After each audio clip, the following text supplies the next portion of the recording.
তো এইভাবে করে কিন্তু শীতের মধ্যে যদি তেল পিঠা বা পুয়া পিঠা বানানো যায় কিন্তু ভালোই লাগে। আসসালামু আলাইকুম রহমতুল্লাহি বারাকাতুহু। নাহার ফুড ব্লগে আপনাদেরকে স্বাগতম। তো আমি আজকে এখানে পুয়া পিঠা বানাবো, সেজন্য একটু নারিকেল বেটে নিয়েছি, সাথে 2টা এলাচ বেটে দিয়েছি। এলাচটা দিলে ফ্লেভারটা অনেক সুন্দর আসে, খেতে অনেক ভালো লাগে। আর নারিকেলটা দিলেও কিন্তু স্বাদটা অনেক দ্বিগুণ বেড়ে যায়। খেজুরের গুড়ের সাথে যদি নারিকেল দিয়ে পুয়া পিঠা বানানো হয়, মাশাল্লাহ খেতে কিন্তু অনেক মজা হয়। তো আমি এখানে পরিমাণ মতো চাউলের গুঁড়া নিয়েছি ভিজাটা, আর হালকা পরিমাণ মতো আদা চামচ দিয়েছি আটা। আর এখানে আমি খেজুরের গুড়টা একেবারে অরিজিনাল লিকুইড। মাশাল্লাহ খেজুরের গুড়টা কিন্তু অনেক ভালো ছিল। এখন এরকম ভালো গুড়টা খুবই কমই পাওয়া যায়।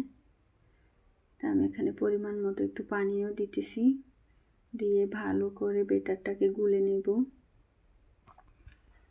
বেটারটা যদি সুন্দরভাবে পারফেক্টভাবে হয় তাহলে কিন্তু পুয়া পিঠাটা বানাতেও অনেক সুন্দর হয়। বেটারটা যদি একটু সমস্যা হয় তাহলে কিন্তু পিঠাটা আর অত সুন্দর হয় না। অনেকেই বলে যে তেল পিঠা বানাতে পারে না, বানাতে নিলে নষ্ট হয়ে যায়, ফুলে না, তারপর ফেটে যায়। এটা শুধু ডোটার কারণে এরকম হয়। তো যারা নতুন বন্ধুরা আছেন, আপুরা আছেন, তাদের উদ্দেশ্যে আজকে আমি এই ভিডিওটা বানিয়েছি। আপনারা যদি একটু ভালো করে খেয়াল করেন তাহলে ইনশাল্লাহ পিঠাটা কিন্তু খুব সহজে বানিয়ে নিতে পারবেন, কোনো সমস্যা হবে না। বেটরটা কিন্তু অনবরত নেড়ে চেড়ে ভালো করে একটা ডো তৈরি করে নিতে হবে, তাহলে কিন্তু পিঠাটা অনেক ফুলবে, অনেক নরম সফট হবে, আর কোনো রকমের কোনো ঝামেলায় পড়বেন না। তো সেজন্য বেটারটাকেই কিন্তু ভালো করে বানাতে হবে।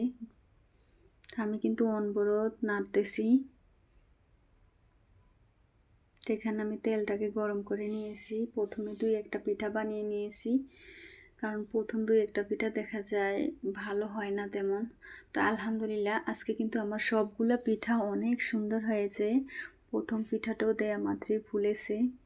তো এরকমভাবে কিন্তু পিঠা যদি ভালো হয় ভাজা, তাহলে কিন্তু অনেক বানানোর আগ্রহ বাড়ে আর বানাতে ইচ্ছে করে।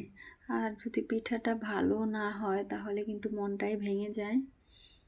তো সেই জন্য কিন্তু আপনারা সব সময় চেষ্টা করবেন বেটারটাকে ভালো করে গুলে নিতে।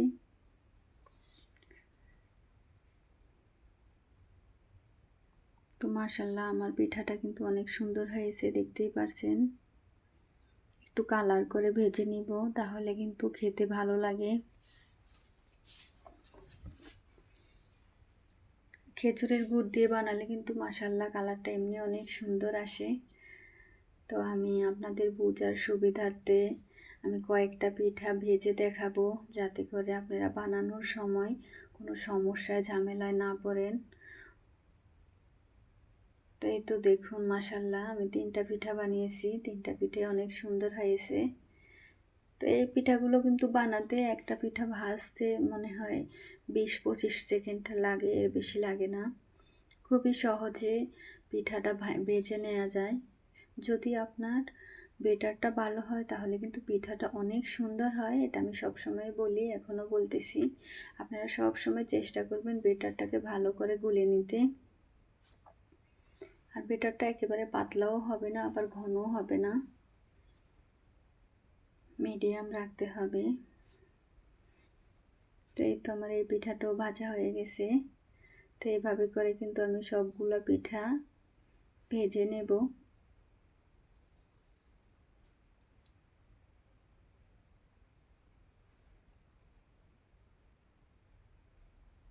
তো মাশাল্লাহ দেখুন আমার পিঠাগুলো কিন্তু অনেক সুন্দর কালার হয়েছে আর অনেক ফুলকো ফুলকো হয়েছে। সবাই কিন্তু মাশাল্লাহ বলবেন।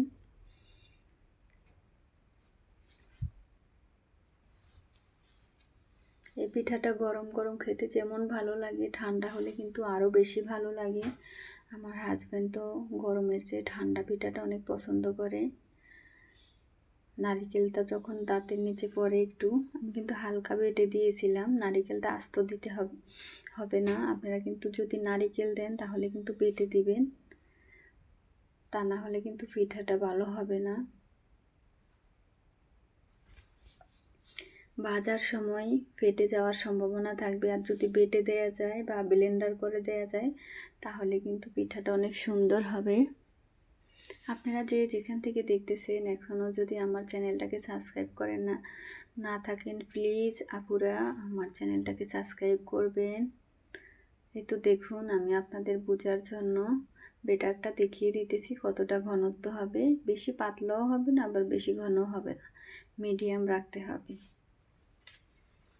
এখন ইনশাল্লাহ আপনারা বুঝতে পেরেছেন। আর মাশাল্লাহ দেখুন আমার পিঠাগুলো শুধু দিতেছি আর নামিয়ে নিতেছি, এতটা সুন্দর পারফেক্টভাবে আজকে পিঠাগুলো হয়েছে। লাইক কমেন্ট করবেন অবশ্যই। আমার পিঠাগুলো কেমন হয়েছে কমেন্ট বক্সে জানাবেন। বেশি বেশি আমার চ্যানেলটাকে শেয়ার করবেন।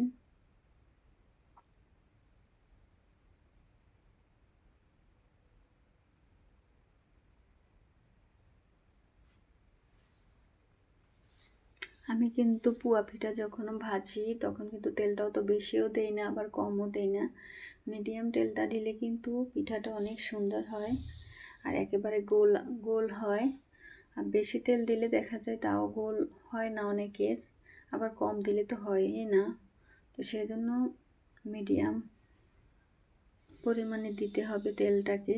মাশাল্লাহ দেখুন আমার অনেকগুলো পিঠা হয়েছে, বাচ্চারা, আমার হাজব্যান্ড, আমার বাবা আসছিল তাদেরকেও দিয়েছিলাম। তাদেরকে দেওয়ার পরে এতগুলো পিঠা এখনও আছে, দেখুন কতটা সুন্দর হয়েছে। মাশাল্লাহ প্রত্যেকটা পিঠাই অনেক সুন্দর ফুলেছে আর দেখতে অনেকটা ভালো লাগছে। আমি বেশি বড় সাইজ করিনি আবার একেবারে ছোটও করিনি, মিডিয়াম সাইজ করে বানিয়েছি। তো সহজেই কিন্তু এরকম করে ফুলকো ফুলকো পুয়া পিঠা বানিয়ে নেওয়া যায় যদি বেটারটা সুন্দর হয়। আর নারিকেল দিয়ে বানালে বিশ্বাস করবেন না এতটা মজা হয়, আর যদি দুই একটা এলাচ বেটে দেওয়া যায় তাহলে তো স্বাদে গন্ধে একেবারে অতুলনীয় হয়ে যায়। আমি একটা পিঠে ভেঙে দেখাচ্ছি ভিতরটা কত সুন্দর হয়েছে। বেশি ঘন করলে কিন্তু ভিতরে অনেক ভারী একটা আঠাল থেকে যায়, তো সেজন্য বেশি ঘনও করা যাবে না আবার পাতলাও করা যাবে না, তাহলে কিন্তু এরকম সুন্দর পারফেক্টভাবে পিঠাটা আপনারা বাসায় বানিয়ে নিতে পারবেন। দেখুন মাশাল্লাহ কতটা সুন্দর হয়েছে। তো আজ এই পর্যন্তই, সবাই ভালো থাকবেন, সুস্থ থাকবেন, আবার দেখা হবে নতুন অন্য কোনো ভিডিওতে। আল্লাহ হাফেজ, আসসালামু আলাইকুম।